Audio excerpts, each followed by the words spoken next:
I want to talk today about the left's strategy in dealing with Republicans, a strategy that is focused on Trump. But I would argue in the end, it's not just about Trump, and to some degree, it's not about Trump at all. So here's an article in the New York Times just from a day or so ago.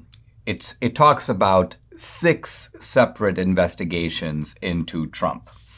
And let's look at what those are. There is the New York State investigation, and this is the New York Attorney General, Letitia James, who had campaigned, I'm going to investigate Trump. I'll find something on him. So there's that investigation going on.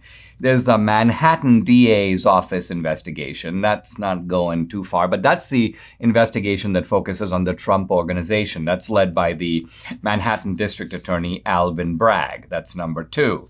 Number 3, there's the congressional investigation. Of course, the forefront of this is the January 6th committee.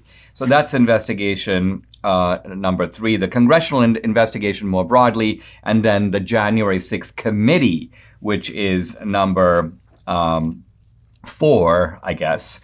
And then we have the newest investigations, including the investigation about the Mar-a-Lago classified documents. So here we've got the kind of multiplicity of investigations, and all of it seems like overkill.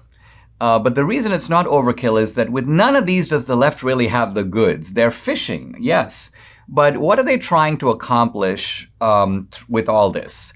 The criminalization, if you will, of political differences. Well, what they're trying to accomplish is they're trying to create veto power over Trump. They're trying to say to Republicans, basically, listen, we, the Democrats, get to say, we don't get to say who your nominee is in 2024, but we do get to say who it's not. It's not going to be Trump. We're going to make sure of it. Now, I unmask this strategy because there are Republicans, and I see this now on social media, who go, well, I think Trump is just a little bit too radioactive. I think there's too much going on. Even if he wins, he's going to find that he's kind of tied up. Plus, they've done a lot to kind of tarnish his reputation. And so we need to go for somebody else. And the leading candidate, of course, is DeSantis. In fact, by the way, here, a USA Today poll, this is a poll of Republicans in Florida, shows that DeSantis narrowly edges out Trump in Florida.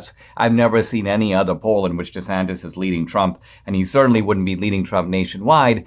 But interestingly, DeSantis is doing really well in Florida. And by the way, I don't want to take anything away from DeSantis. In fact, I'm amazed that almost every day he comes up with something new to flummox the left, to advance our side. I mean, this is a real model for what Republican officials around the country need to be doing, because a lot of them are just kind of asleep. I mean, think of some guy like John Cornyn in Texas. What does this guy actually do all day? It's really hard to say. And Cornyn is more the norm. So what we need are aggressive Republicans at the state level and also at the national level who every day are hatching new schemes. And okay, you're not in power, all right. Spend your time devising a program so that when you are in power, every single day you're going to be doing something new to push the ball forward and push back on the other side. Otherwise, Republicans come in and it's like, gee, we're really happy to have won the midterms. Now we get to sit around doing nothing for the next 2 years. This is by and large what I'm afraid of. So DeSantis in that degree has been proving himself. But the moment DeSantis does something, and in this case I'm thinking here about dispatching immigrants, as, by the way, Greg Abbott has been doing, to Martha's Vineyard. I'm now going to read from, this is actually an article, here it is, I see it on Newsbreak. Ron DeSantis and Greg Abbott pull from the segregationist playbook with their anti-immigration stunts. And here's kind of what I'm getting at.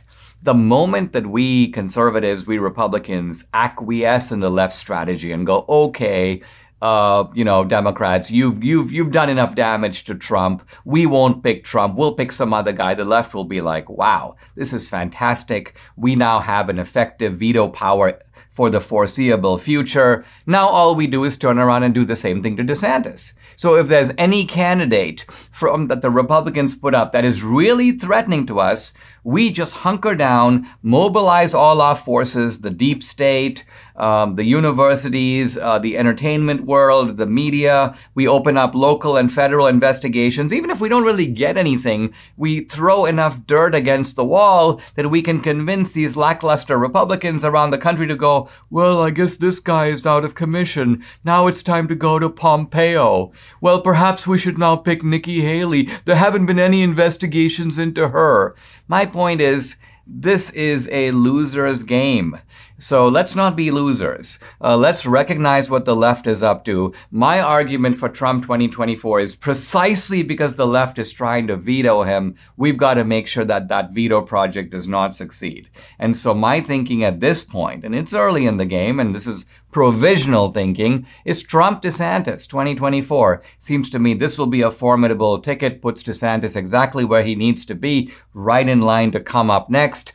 And it's a lesson to a lot of other guys who should be in DeSantis' place, but haven't done what DeSantis has to earn that position on as number 2 on the ticket.